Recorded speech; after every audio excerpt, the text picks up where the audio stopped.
वारंवार अल्पवयीन मुलींवरती किंवा वयाने मोठ्या असणाऱ्या महिलांवरती सुद्धा जेव्हा अत्याचार होतात, लैंगिक अत्याचार होतात, त्याला एक मन, एक शरीर हे कुठेतरी दारुण अशा अपघातापेक्षाही जखमी झालेलं असतं.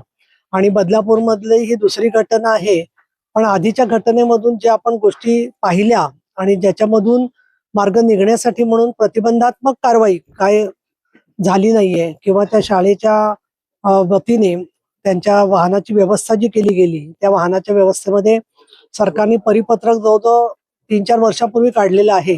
माजी सन्माननीय प्रताप सरनाईक तसंच एकनाथजी शिंदे यांच्याशी पण या बाबतीत चर्चा झालेली आहे, की त्यामध्ये महिला परिचर जर का असती, महिला तिथे सेवा करणारी एक, तर छोट्या मुलीला त्यांना हात लावायचीच हिंमत झाली नसती. त्याच दिवशी नेमकी ती अनुपस्थित होती आणि त्याच दिवशी या आरोपीने हे कृत्य केलेलं आहे. तर त्याला कडक कारवाई तर करण्याच्या संदर्भामध्ये मी बोललेलीच आहे.